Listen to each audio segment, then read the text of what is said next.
Oh! Bonjour! Je regarde l'assemblée. Ah, vous êtes là? C'est bon. Est-ce qu'il vous arrive, lorsque vous lisez un roman, là, un roman qui est vraiment intéressant, puis vous commencez à lire le premier chapitre ou les premiers paragraphes, puis là, vous trouvez que l'histoire, c'est tellement bon que vous êtes tenté d'aller voir à la fin pour savoir comment ça se termine. Est-ce qu'il y en a qui font ça? OK. Il n'y a pas beaucoup de mains. Parce qu'en général, les gens, c'est le contraire. Hein? Ils vont lire une histoire, c'est bon, mais ils disent, je vais quand même continuer pour suivre la trame historique, puis être capable de bien... Puis ensuite, de se garder le dessert pour la fin. Ce matin, je vous lance un défi. On va faire selon la première option. On va lire le début, puis on va tout de suite aller voir la fin de l'histoire. Ça vous convient? On va aller dans le livre des Actes, premier chapitre, et on va juste aller à partir au chapitre 1, le verset 1. Donc, dans le livre des Actes, Actes des Apôtres, donc tout de suite après les évangiles. Donc, Acte 1.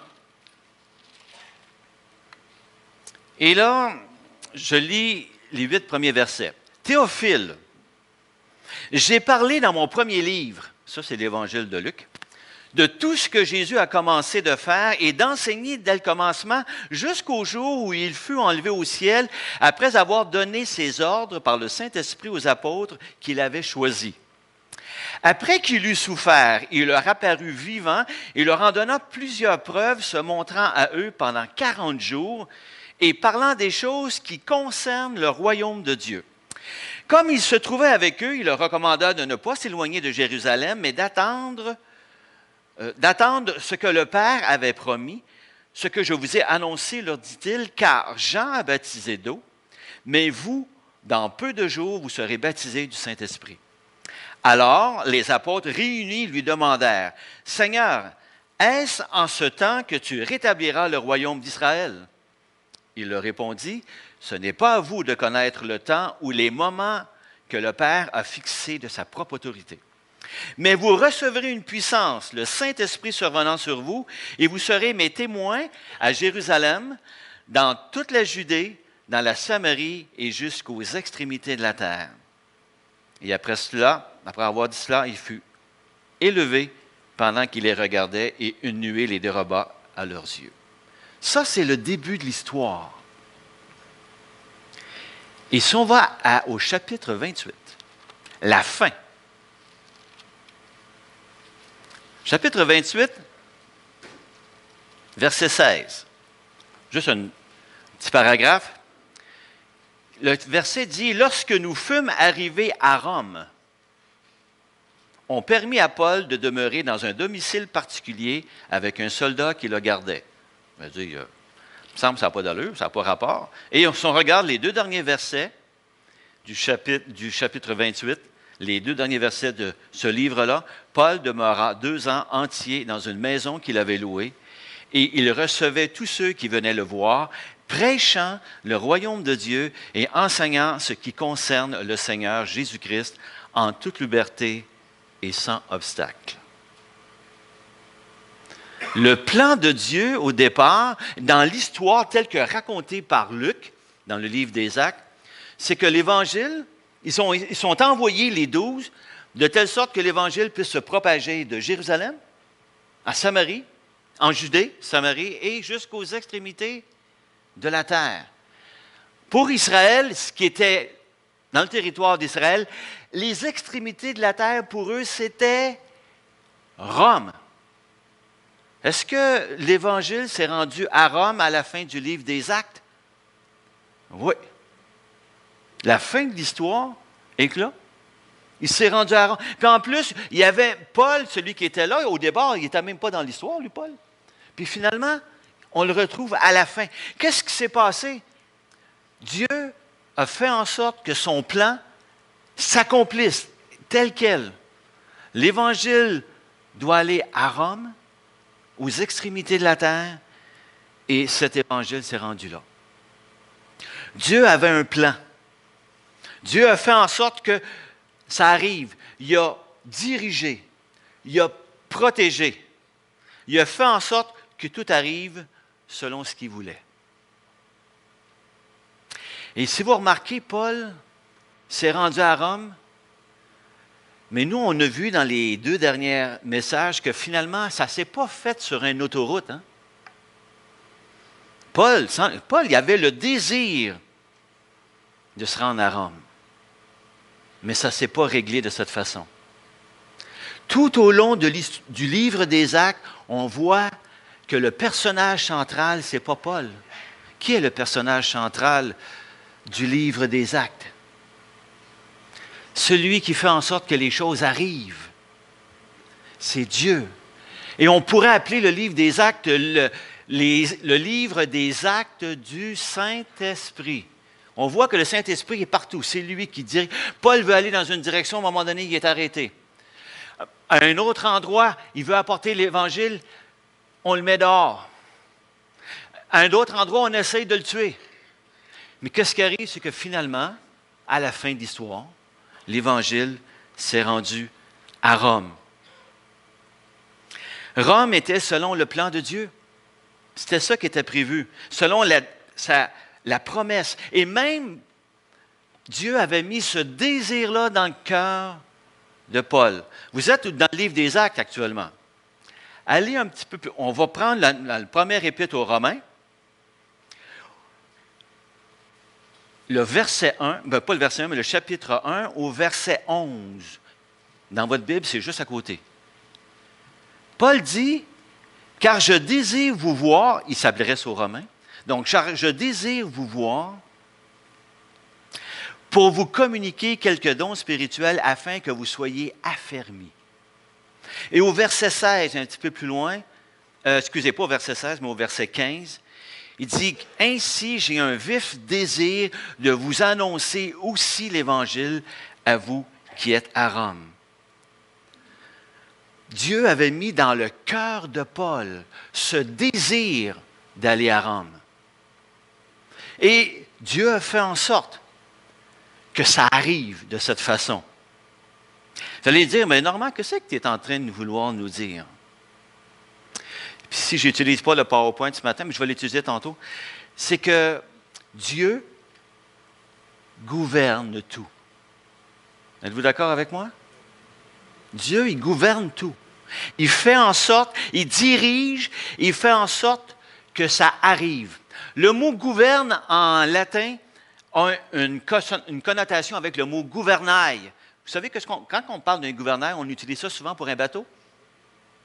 Alors Dieu fait en sorte que le bateau, son bateau, ce qu'il a prévu, puisse arriver là où lui a décidé. Il gouverne. En plus, Dieu permet que ça arrive de cette façon. Si on remarque, Paul a eu toutes sortes de difficultés pour se rendre à Rome, mais Dieu a permis. Il y a des choses qui ont été déplacées. Il y a des événements qui sont arrivés de façon impromptue. Wow! Puis Dieu a fait en sorte que Paul se retrouve à Rome. Et Dieu a coopéré. Dieu a fait en sorte que parmi les forces de la nature que lui-même a créées, parmi même des êtres humains, il y a des gens qui ont collaboré au plan de Dieu et Dieu a fait en sorte que ça arrive. Dieu a gouverné, Dieu a permis et Dieu a coopéré. Tout ça, ça s'appelle la providence de Dieu. Est-ce que vous avez déjà entendu ça, cette expression-là? Dieu, dans sa providence, a fait en sorte que l'Évangile puisse se rendre jusqu'à Rome. Wow!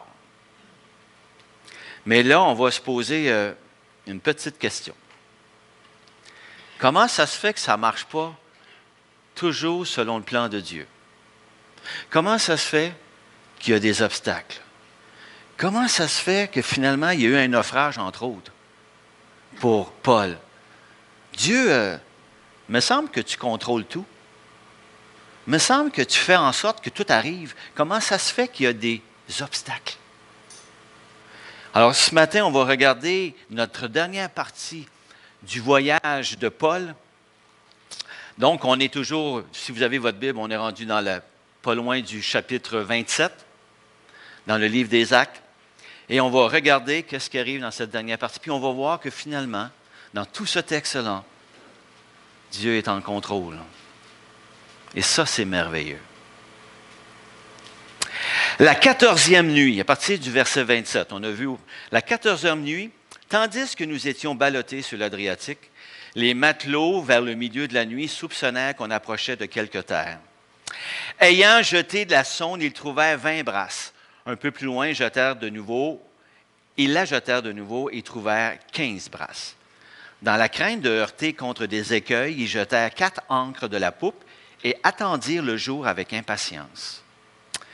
Mais comme les matelots cherchaient à s'échapper du navire et mettaient la chaloupe à la mer sous prétexte de jeter les ancres de la proue, Paul dit aux centeniers et aux soldats, « Si ces hommes ne restent pas dans le navire, vous ne pouvez être sauvés. » Alors les soldats coupèrent les cordes de la chaloupe et la laissèrent tomber.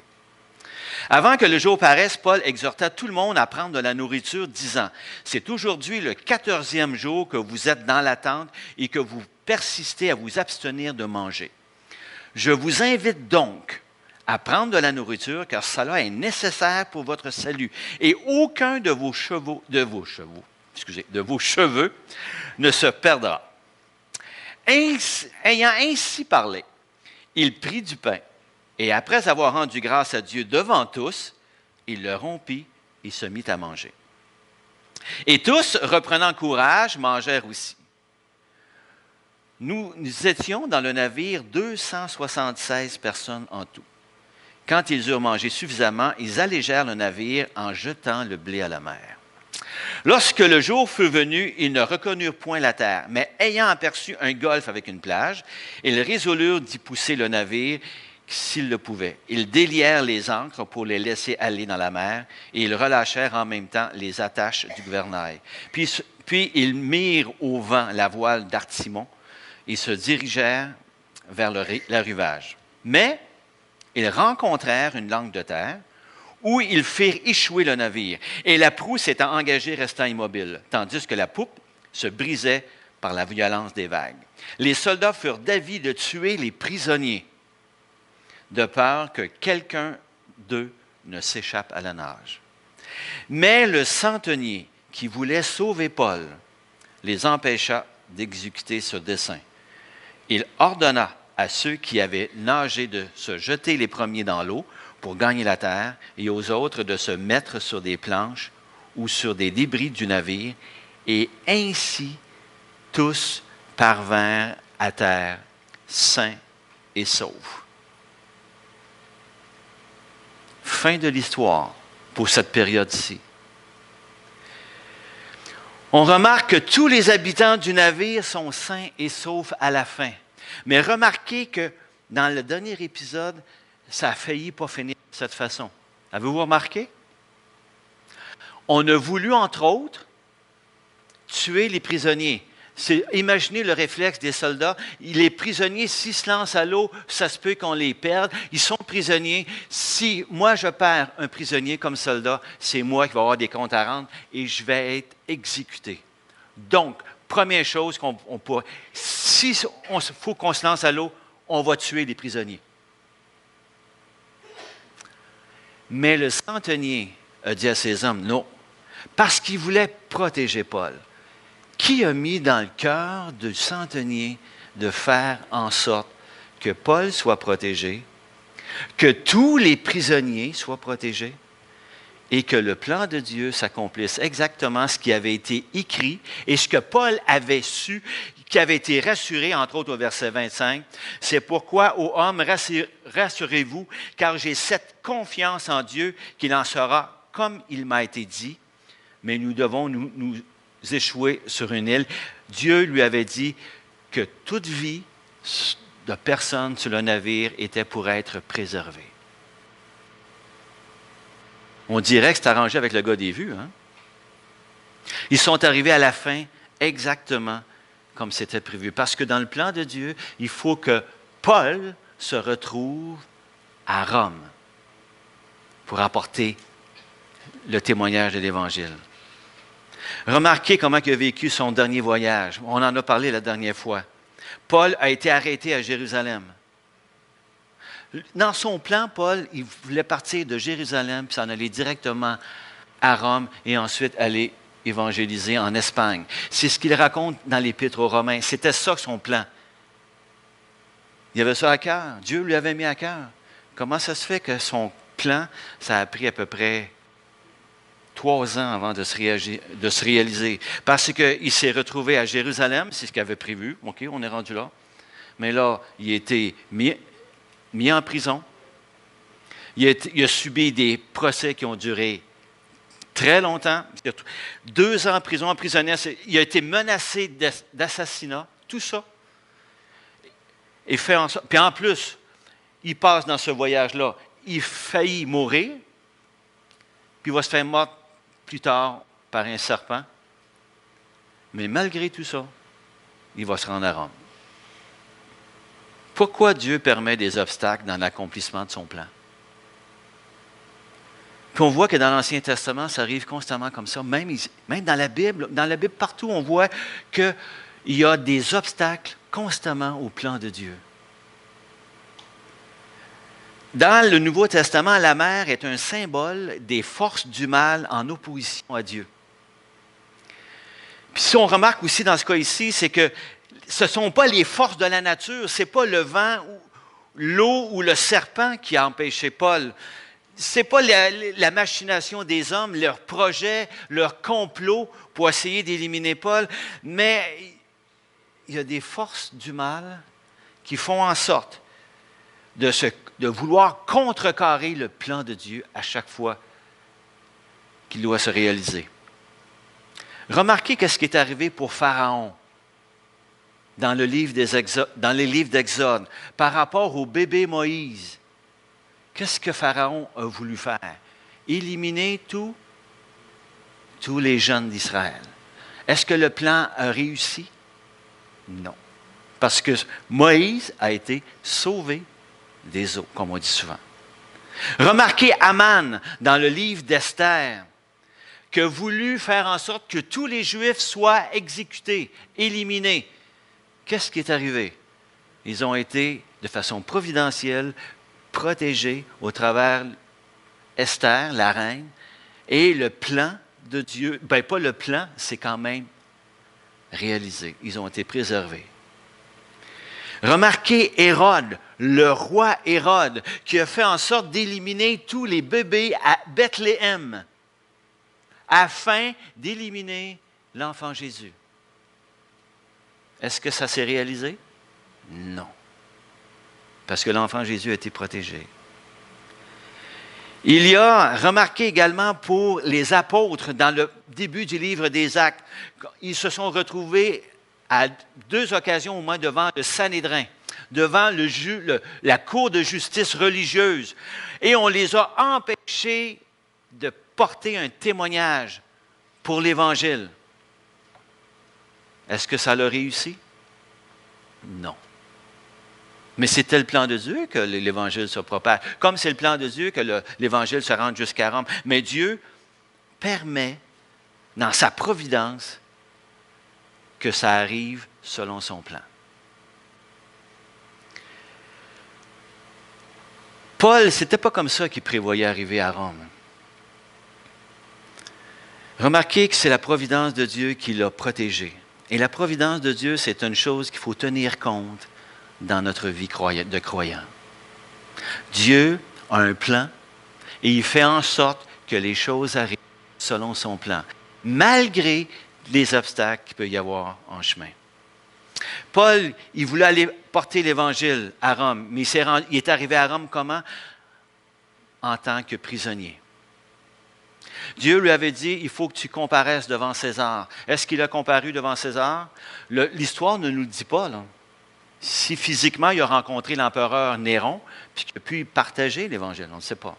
Mais on sait une chose, qu'il s'est rendu à Rome, et il y avait beaucoup plus de chances de rencontrer l'empereur Néron comme prisonnier qui demandait d'être en jugement devant lui, que s'il est arrivé à Rome comme un évangéliste, puis il dit, moi je m'en viens à Rome, puis je m'en viens évangéliser l'empereur.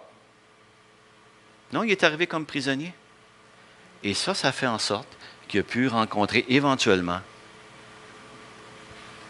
l'empereur et accomplir le plan que Dieu avait fait pour lui.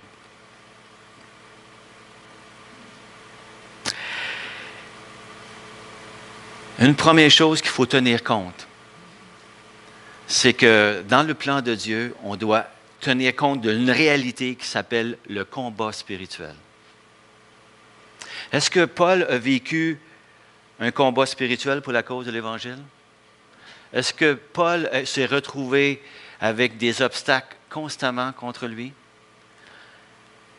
Est-ce que l'ennemi a fait en sorte de l'empêcher d'accomplir son œuvre, ce qu'il avait sur son cœur, ce que Dieu lui avait dit? Et même Dieu, à des moments très précis où c'était très difficile, Paul a été rassuré. Non, il faut que tu compares devant l'empereur à Rome. Il était encouragé. Il était sous la providence de Dieu. Il était dans le plan de Dieu. Dieu qui dirige tout. Dieu qui fait en sorte que les choses arrivent. Notre vie chrétienne, mes frères, mes sœurs, se passe toujours sous le chapeau de la providence de Dieu. Mais on doit tenir compte d'une réalité comme celle de Paul a vécue, c'est que, comme dirait Claude Ruel, un ancien coach canadien, il n'y en aura pas de facile. Pourquoi que Paul ne s'est pas rendu à Rome avec un bateau, partir du point A, puis jusqu'au point B, jusqu'à Rome, d'un coup sec, un voyage qui aurait peut-être pu durer 1 mois, pas plus? Pourquoi ça ne s'est pas fait de façon si simple? Pourquoi que le Seigneur a permis que lorsque Jésus était sur terre, qu'il était là pour venir mourir pour chacun d'entre nous, que son ministère ne s'est pas fait de façon si simple, sur une belle autoroute, comme un voyage? Qu'est-ce qui s'est passé tout le long? Il y a eu toujours des obstacles, toujours des combats, toujours des luttes. Dans le cas de Paul, je vais peut-être mourir.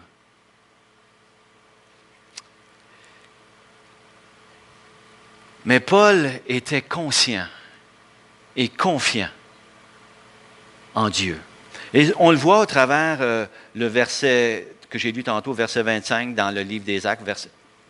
Il dit, c'est pourquoi, ô homme, rassurez-vous, car j'ai cette confiance en Dieu, qu'il en sera comme il m'a été dit. Puis ce qui lui avait été dit, c'est, Paul, ne crains point, il faut que tu compares devant César, et voici, Dieu t'a donné tous ceux qui naviguent avec toi. Ça, c'était le plan.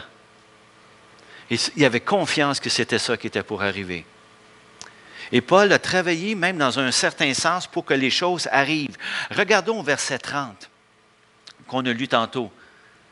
Mais comme les soldats cherchaient à s'échapper du navire et mettaient la chaloupe à la mer, sous prétexte de jeter les ancres de la proue, Paul dit aux centeniers et aux soldats, « Si ces hommes ne restent pas dans le navire, vous ne pouvez pas être sauvés. » Paul, selon la promesse qu'il avait, que tout le monde était pour être sauvé, lui a déduit qu'il faut que tout le monde, on reste ensemble. Et puis, est-ce que c'est ça qu'il a fait? Il s'est levé debout et il dit, non. Hey, il a vu des gens là, qui étaient en train de vouloir se sauver. Puis il dit, non. Il faut qu'on reste tout le monde ensemble. Et il a travaillé selon le plan de Dieu, selon ce qu'il avait à cœur. Il était sous la providence de Dieu. Mais une providence de Dieu à laquelle il était confiant. Confiant. Je vous pose une question ce matin. Par rapport à l'Évangile qui se répand dans le monde, comme on voit ici les prémices au travers ici, est-ce qu'on doit être surpris de voir que dans notre monde contemporain, le christianisme soit sujet à la persécution? Que des chrétiens sont pourchassés, emprisonnés, voire même tués à cause de l'Évangile. Est-ce qu'on doit être surpris de ça? C'est le plan de Dieu, selon Matthieu 28, que l'Évangile, parce que Dieu nous donne le mandat de propager l'Évangile jusqu'aux extrémités de la terre. Il y en a quelques-uns d'entre nous qui vont aller en Haïti, entre autres, propager l'Évangile. Est-ce qu'on peut s'attendre qu'il va y avoir des obstacles? Oui. J'ai eu l'occasion d'aller en Haïti en 1970. Un privilège. À l'époque, j'étais un missionnaire, mais dans l'Église catholique, et je me suis retrouvé pendant 2 ans en Haïti.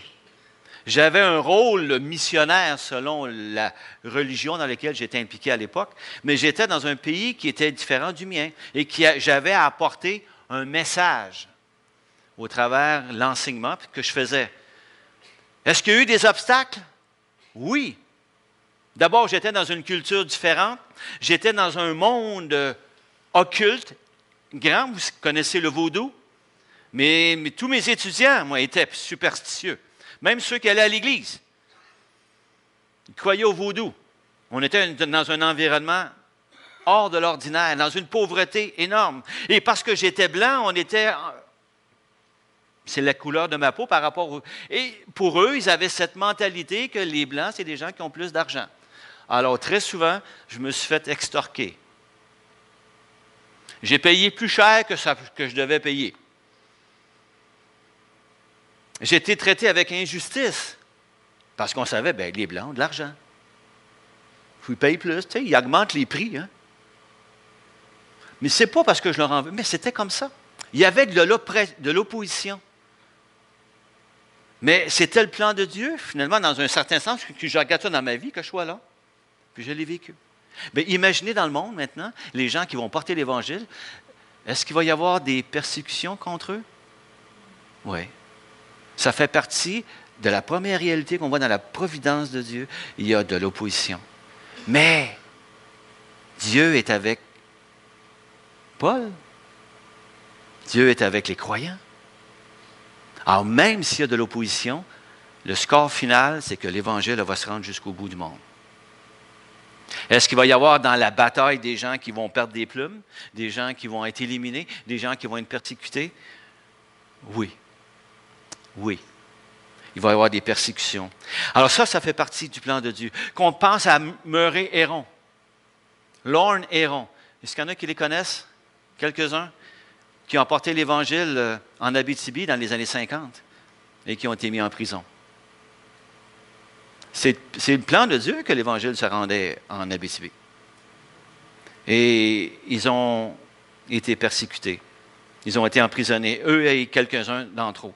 Alors, Paul, c'est un leader de l'Évangile. Et comme leader, on doit tenir compte que dans le plan de Dieu, il va y avoir des obstacles.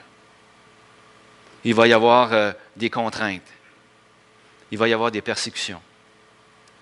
Mais est-ce que Paul y était pareil? Paul, dès le départ, il savait, après sa conversion, qu'il était pour souffrir, que c'était pour être difficile. Est-ce qu'il y a été quand même? Oui.